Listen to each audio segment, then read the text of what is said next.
சரியா? உனக்கு ஆராயிறது உன்னோட வாழ்க்கைக்கு உண்டானது கையில நிக்காதுன்ட்டு நான் சொன்னேன். அந்த வாழ்க்கைக்கு உண்டானதுதான் உன்னை அஸ்திவாரம் பார்த்துட்டு இருக்கு. புரியுதா இல்லையா? அந்த இடத்துல நடக்கிறது அத்தனையுமே உனக்கு சாதகம் கிடையாது.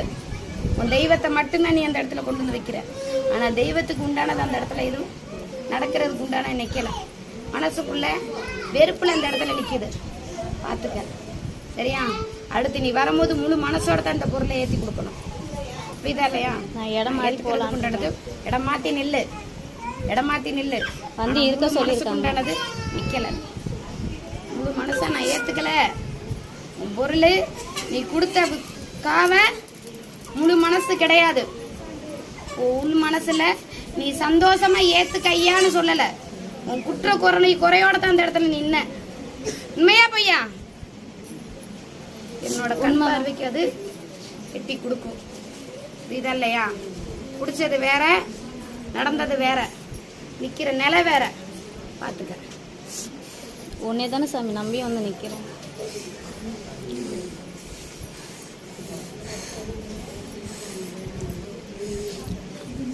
இதுவும் மாறும்.